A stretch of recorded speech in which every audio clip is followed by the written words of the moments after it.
Hello, Internet. Hi. Welcome to Shenanigoons, that sorta-fairytale D&D campaign where you contribute to the chaos. I am Angela, your DM this evening. And, hello, players. How are you all? Hello. Oh, no, wrong way. There you Hi, are. You're hi. all down there. We're here. It's weird when you see, like, multiple versions of yourself on a screen trying to, like, orient for the Brady Bunch effect.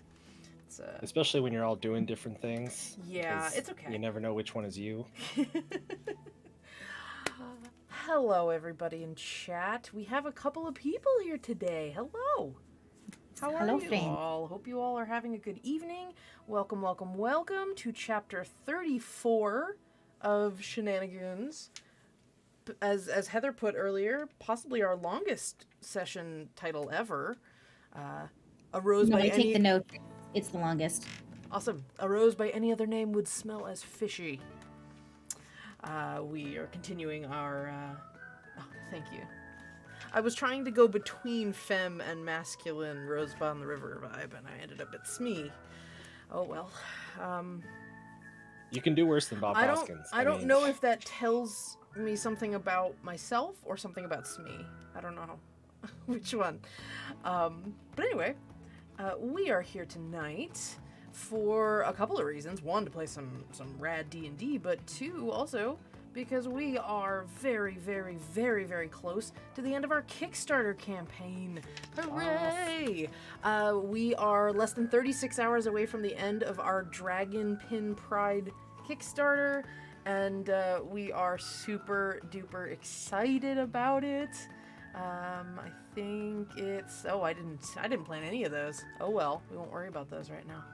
Anyway, you can find out more at the Kickstarter link that we put in chat just now, but we have some giveaways, and we will be doing one before show starts. We'll start off on a high note before we get going on some other stuff.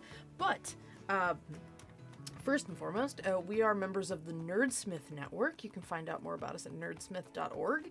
And if you're new to the show and you like what you watched tonight, you can please consider supporting us at patreon.com/nerdsmith. We would love your support, and we would love to share some random ass things that we make on there that our patrons get access to, including some exclusive World Anvil content. That's my real smooth transition into our sponsors. We are sponsored by World Anvil, which is an incredible campaign management and world building platform. They have a really incredible community and all sorts of tools to make your world building interesting and thorough and engaging for your readers and just for you as well. We have a little bit of fiction on our World Anvil right now, courtesy of our dear Harland. Kyle wrote a couple of short pieces that I'm putting more of them up very soon. Can't imagine why I'd be busy with the Kickstarter and a runaway furbolg in my house last week. But other than that,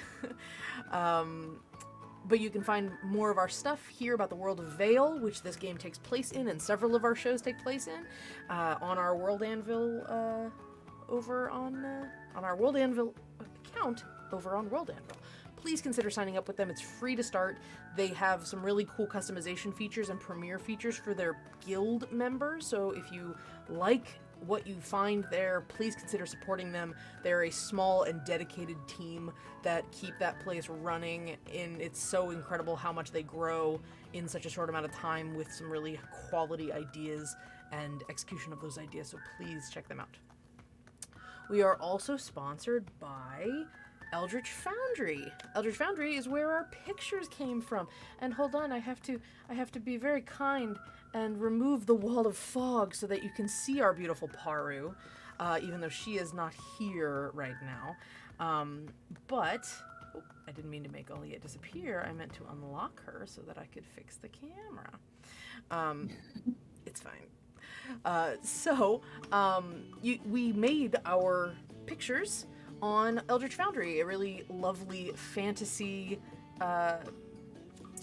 miniature designer, and you can go onto their website and get free digital versions of your characters to put in maps and on live streams like we did.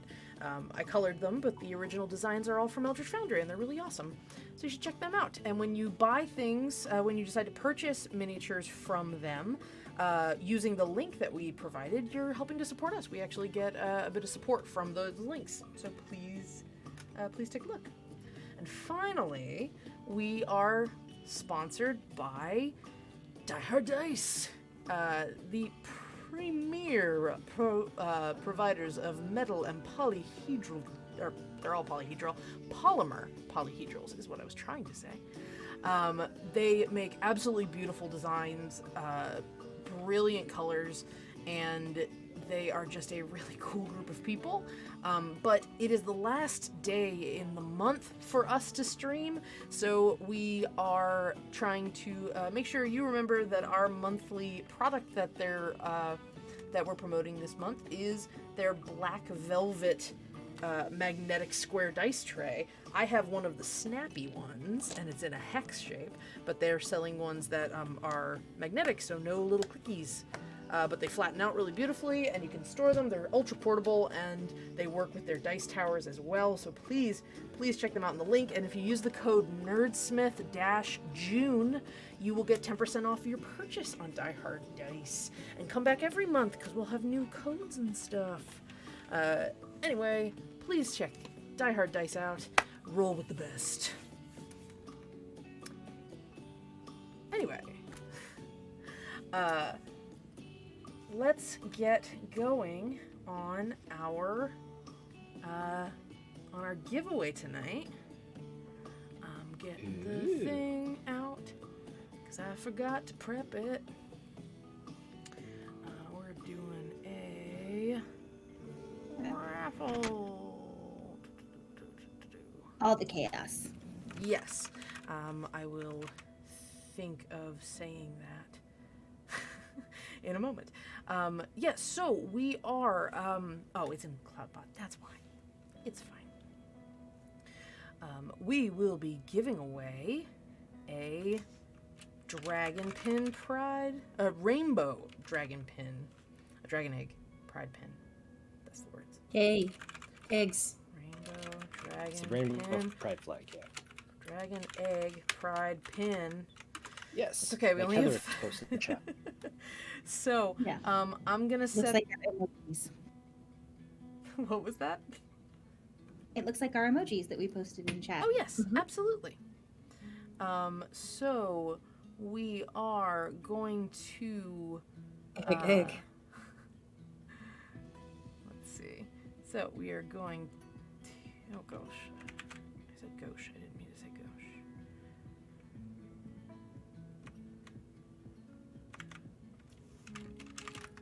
So, we are going to be giving away one of our beautiful dragon egg pins that we actually have. We have a few of them, so we're very excited to be able to give one to someone before we even order the rest of them. So it's a sneak preview of it. And everyone is eligible. We will have the, what do you think? Do like 10 minutes so that we can do the recap and everything, and then we'll do the winner. Yeah, that works. That's perfect. Sounds good. Parfait. Let's start the giveaway. I want to see if I can change what the code is. I might not be able to. No, cannot control that. Oh well. So, we're starting right now. Alright, so, oh, B-Day? Really? Okay. Well, we're gonna do it that way then. It's fine. So if you... It's someone's birthday somewhere. I'm so. sure it's someone's... You're right. You're 100% right. It's someone's birthday. So we're doing exclamation point B-Day for the giveaway. And when you do that, you will get a rainbow dragon, or you'll get entered in. So please, go ahead and take a look. For the next 10 minutes, we got it going. Alrighty. So... Enter Let's... B to get your pins. What are you doing? Where do you change the code? I don't even know. I was looking everywhere and I couldn't find it. I prefer it this way.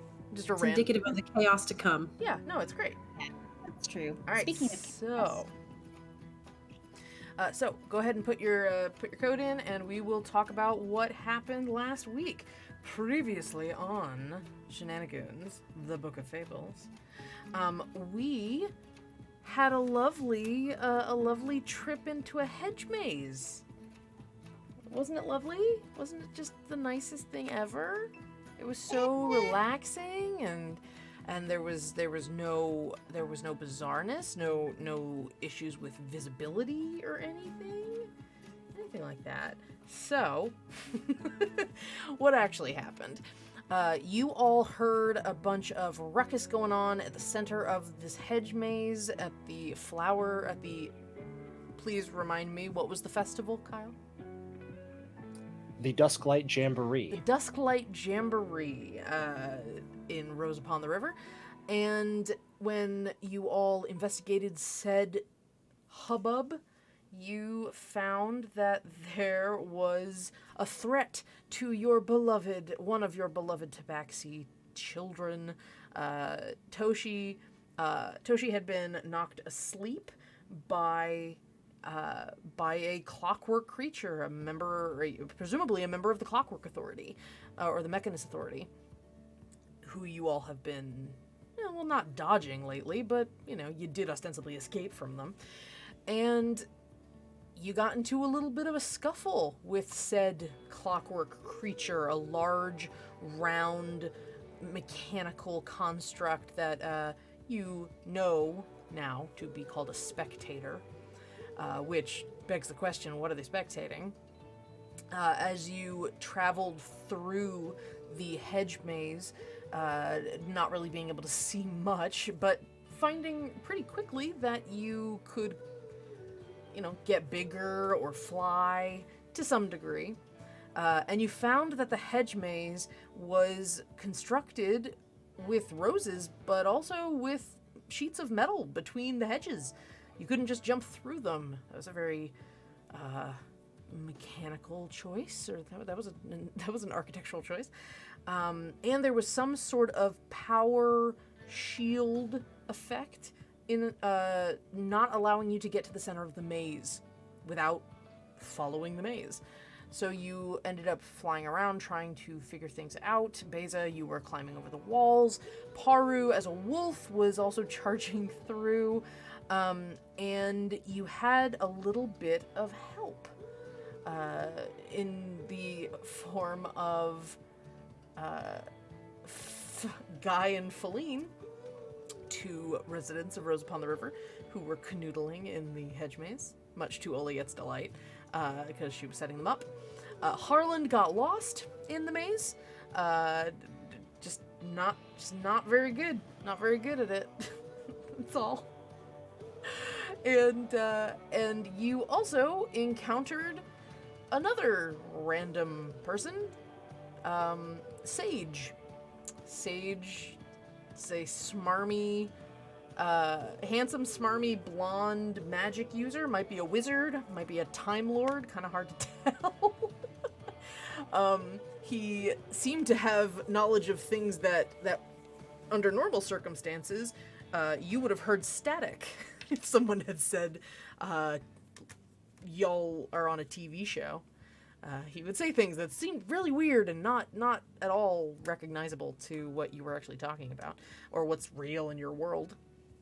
But Sage seemed very uninterested in the details of the combat you were in, and was more interested in getting under the garden. Because when Toshi encountered this spectator, as well as Paru and Vilain were there, you saw a hatch. A hatch opening up in the ground at the center of the maze. And this music's perfect for this. I don't know, it's demented. And that hatch opened up into a series of tunnels that the spectator would ball up and roll through to get around. There were a bunch of hatches all over the hedge maze. But Sage seemed only interested in getting down under the fountain. Didn't really care much for the battle.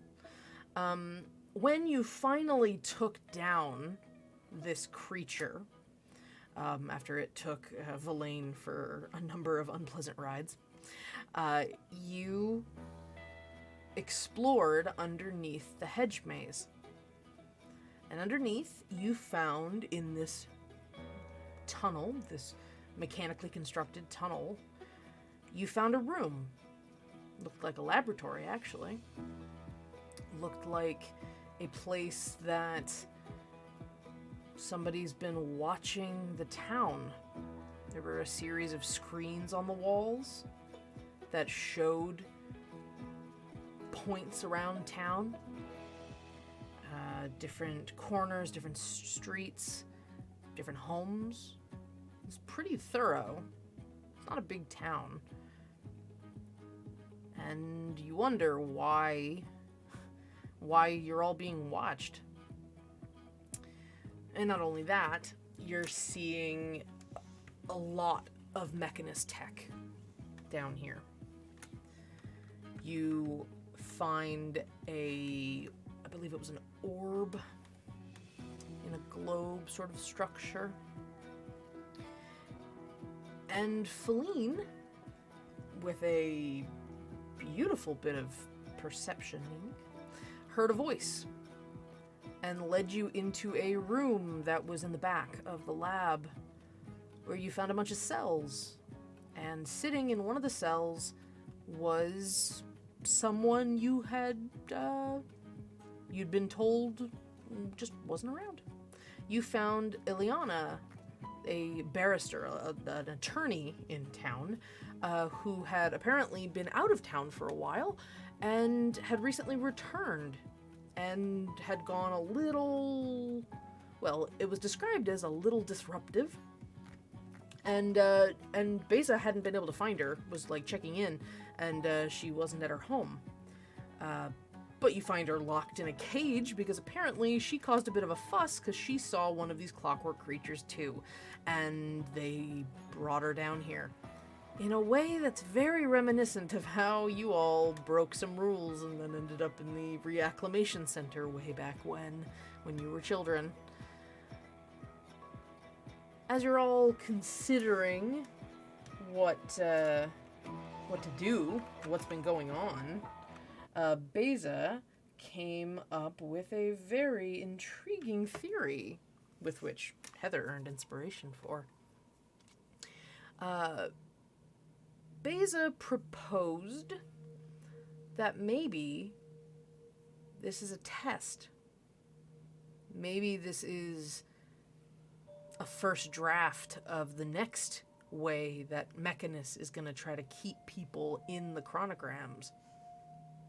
The cities right now are keeping people in via a wall and via a memory fog with which they can't remember what happened when the cities were taken. They just remember being here.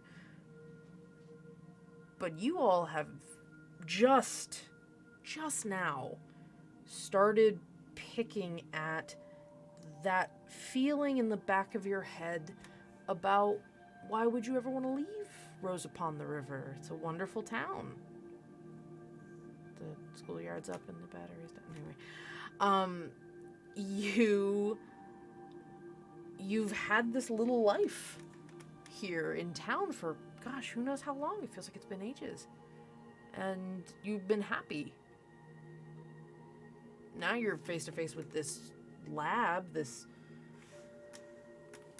observant clockwork creature that's been here. Who knows how many people are here? And you're not sure what you think about things. You're not sure how much of your life here has been forced, and how much of it is actually your decisions to stay here. It is a nice town. So, omelette, yes. I have been desperately ignoring this. All right, everybody, we have our selection of viewers. Thank you so much for submitting, and we're going to draw our first pin winner. Ready? Jenny is a shark. You have won. Yeah. Huzzah! Jenny, congratulations. You have won one of our Rainbow Pride egg pins. You'll get one a little earlier than everybody else because we have a few stored away. So if Tess is modding, one of our mods will get in touch with you to get your info so that we can mail that out to you as soon as possible, and you can enjoy your egg pin. I'm very, very excited for you. Also, Jenny is a shark is a great, wonderful name. Sorry, Jen is a shark. Sorry, it's Jen is a shark. Jenny's a shark? I don't know. It's one of those. Jen is a shark. Okay. Mm-hmm. Yeah, I got you. I got you. Gotcha. Well, congratulations. Woo! And that's our giveaway for the beginning of session. We will have 2 more at the end of session. If you stick around, you can resubmit, and we'll roll another group. Anyway, or mods or whoever, tell me if we should just leave the people who were here at the beginning in the raffle, because we can do that too. Okay, so let's get started. And don't forget, I forgot to mention this, you can contribute to the chaos during game. I'm going to leave these up, so you can see. We have new chaoses. Yes, the Wheel of Causality has been updated, thanks to several of our viewers being very kind, quote unquote. Concerns. They're wonderful though. So many chaoses. So you can have us spin the Wheel of Causality for a $15 tip on stream, on our Streamlabs link.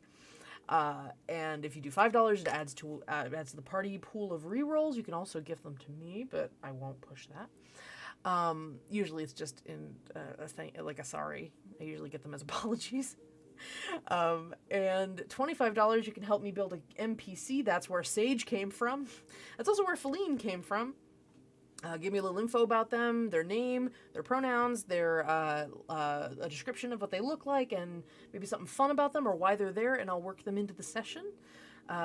So far, we've had a pretty even split between one-off NPCs and NPCs that end up becoming pivotal to the campaign, so we'll see how it goes. And finally, $50 tip will get you DM Ex Machina, which is a 1-minute DM powers for your selected member of the party. Yes, and Puddles the Paladin. Puddles being upgraded to a Paladin was the, and Oliet being the only one that could see him. That was me. That was me being an asshole. A wild ride that was. It was wonderful. All right, so let's get started.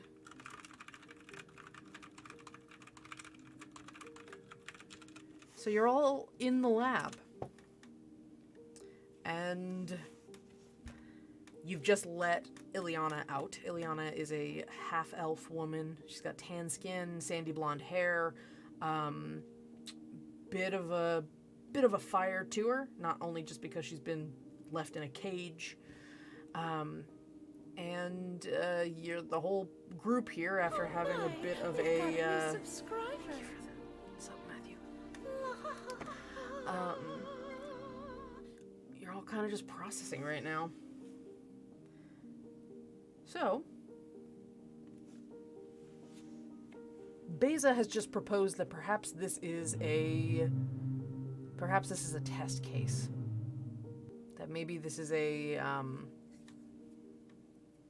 this is the Mechanist Authority trying a new strategy of mind control to get people to stay, but not just keep people inside a given location, but make them happy, compliant, make them never want to leave, make it think it's their idea that they're staying around. Harland, you in a huff shuffle into this tunnel after everybody as you finally find your way through the maze to the middle, and you find you find some pieces of a round clockwork creature. You find Villain with Toshi. The changeling is kneeling down at the tabaxi, picking him up. Gonna take him home. And I think we're gonna say Paru is helping, so that they're probably gonna head out. Villain, our house key. Mm-hmm. Check on. Yes, that's right. You gave Villain the house key to check if your book was still in the nightstand. After they drop the kittens off and stuff. Yeah. Yeah. Okay. Yeah. So, Harland, you see Villain carrying a very sleepy Or no, Villain isn't carrying... No, yeah, he is. We'll just say he is. I'm going to retcon it. Who cares? It's my game. Villain is carrying Toshi. He's very sleepy. And Paru is helping... is walking with Nicket, Toshi's sibling. And they see you. And Villain's like... there's a hatch under the fountain. They went down there. A hatch? Well, Yeah. that sure doesn't appear on any of the city plans. Yeah, imagine that. You gotta look at that I thing? can't. Oh yeah, I'll go look at it. I just can't imagine it. I was asking if you got a look at the thing that did this. Oh, sorry. This maze kind of confused me. I'm Yeah. just. Yeah, I got to look at it. What is it? It's mechanist tech. I don't know. It kept trying to fuck with our brains, though, every time we made eye contact with it, so it definitely was something about... Yeah. I don't... And he starts walking away, like, we're gonna take the kids back to the house. Yeah. Well, let me know if I can be of any help after you get on the other side of the maze, because I sure shit can't help with that. Yeah. And so, Villain leaves you to go check out the maze. Or to go check out the hatch. And so you kind of peer down. It's this big round hatch, exactly the size of this creature to get through. It looks like a pinball track or a hamster track. And when you kind of slide down inside it, it's very, as I described it last week, it's very Empire Strikes Back. It's very much this just metal tube. And it's dark, except you see some light off to the side, as there is a kind of a side hole that you could walk through. And you find there's a crowd inside. You see with this flickering gold light kind of leading you forward. And as you turn in, you see the party. You see your friends. You see Feline and Guy and this blonde limey. I don't know who he is. You don't know who he is, rather. And then you see around you, you see all of these screens, all of these lit visions of parts around town. You see the town square. You see people cleaning up from the jamboree. You see your neighbors' houses, your street. I thought Jacobin gave up the drink.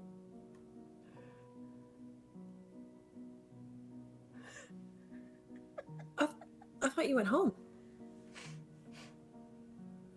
Oh no, I just got myself good and lost. Oh.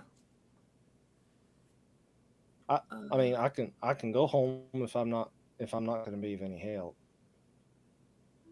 Well, bloody hell, you would have been helped before, says When- the blonde guy. When you say lost, did you end up like leaving the entire maze? No, I just so I'd always heard that the best way to find yourself through a maze is to put one hand against a wall and just follow that the entire time.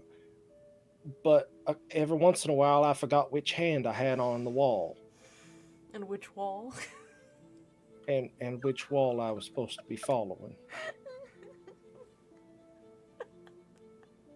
So no, I just got a real good tour. I heard everything that was happening. It sounded like a downright cacophony, um, like someone was kicking cans down the street. But yeah, no, I was just amazed. Well, aren't you precious? Fire branch at your service. I've yet to make your acquaintance. Oh, hello. You can call me Sage. And he offers you a hand. He's got a bunch of gold rings on his hand. He's wearing almost all gold. Very ostentatious guy. If Oliette keeps downgrading him, we're gonna start calling him Copper. Hmm. Don't worry, Well- you and me are good friends though. You don't have any context for why she's downgrading me. So anyway, back to the question at hand.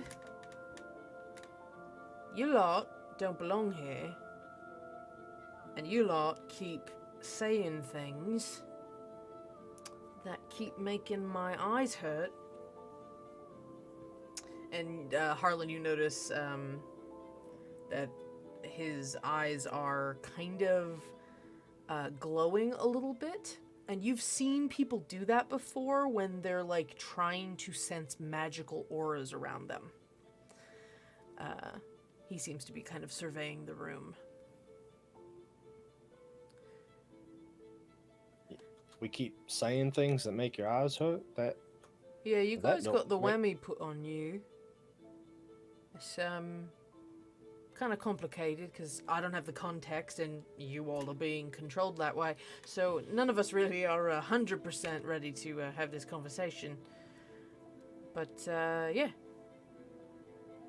How'd you get here, Harland? How'd you get here? The what would you call this place? Tulip on the Posy? What was this? Rose Well- on the river. Ah, thank you, love. Well, after we we came from it was a boat or something. It was I don't know. We've been here a bit. It's kind of hard to remember. Got here. I mean, it's such a nice place. Why would you ever leave? Ah, fucking stop doing that. That's one of them. Okay, so no one's allowed to say that anymore around me. Well, that's mighty inhospitable. of you. Understand. And then there's the other one. What was the other one? Being a nervous Nelly. Oh no, that wasn't it. That was being I'm gonna help in here. Yep. And he like squints his eyes and looks away from you. That's one of them. Yep. Anyway, you got some trigger phrases. Little signposts in your brain where the and he kind of stares up at you, Harlan. He's not as tall as you. Kind of staring at your brain like he can see through your skull, which you aren't sure he can't. So you got like I said, little signposts, things that when you start wandering away from what you're supposed to be doing, you hit them.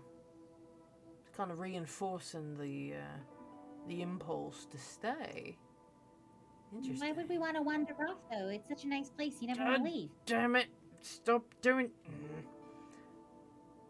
That's a very good question.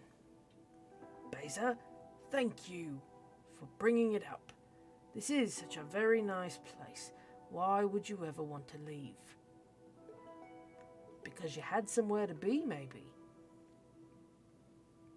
Well, I mean, well, yeah, we did, but then we came here, and then I've always it was so nice to just start helping people, and it was it's an easy thing for me to do, to be perfectly frank.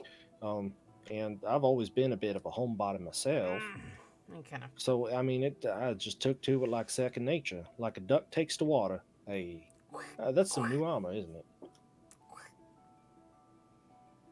Oh yeah, you see him. You see the little duck waddling next to Harland with a little suit of armor on his chest. He's like turtle duck, not a duck, turtle duck. He now has armor on the front and armor on the back. His shield his shell is a little silver. And he has spectral wings kind of folded up on his back. You see they're starting to fade, though. Like, slowly fading away. Like, maybe that was a one-time deal.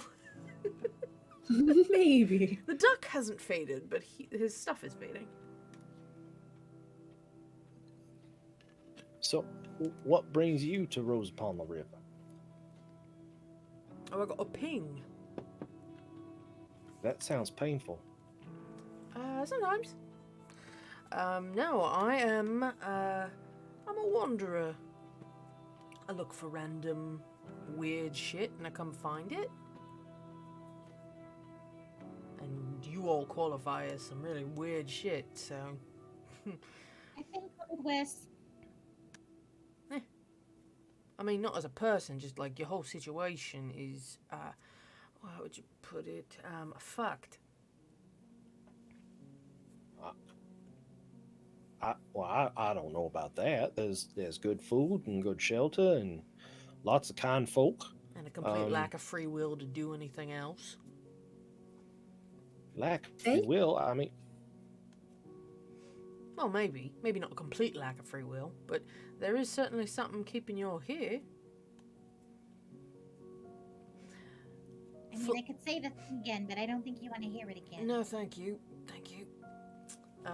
Feline and Guy have been speaking in the room next door with Ileana. Harlan, you don't know who this blonde elven woman is, half-elf. But they're speaking in slightly hushed, worried tones.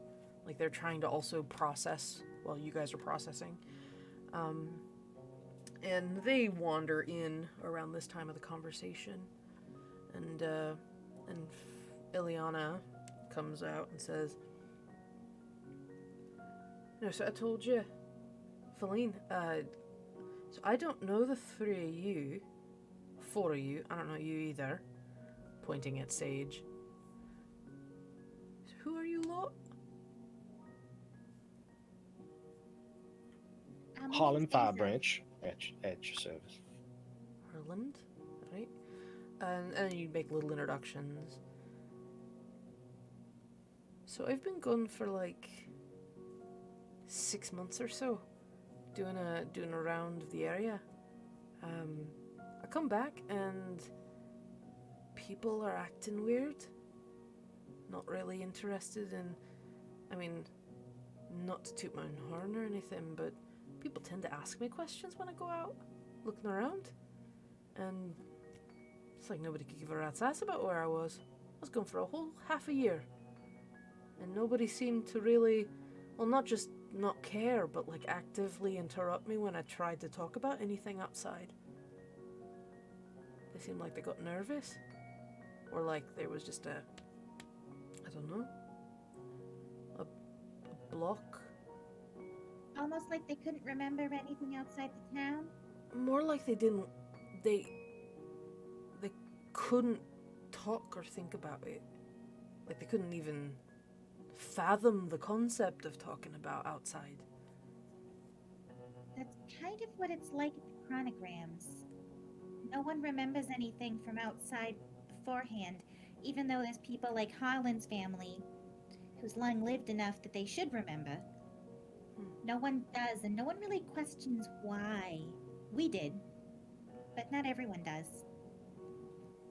And Sage is listening. Huh. So you don't know something, but you don't think to wonder that you don't know something. That's a pretty effective enchantment. Well, I mean, if you don't know that something is missing or that something was ever there to begin with, then you can't really miss it, right? Alright, I like you now.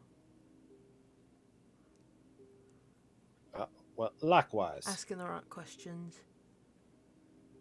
The nonsense ones, yeah. And so Sage is looking around and kind of eyeballs the orb, that sort of glowing magical energy that is encased in sort of a glass, maybe glass. It's clear. And he walks up to it and takes a look at it and kind of taps it. So, you got a lot of really interesting arcana tech here. Most of it coming from the realm of order.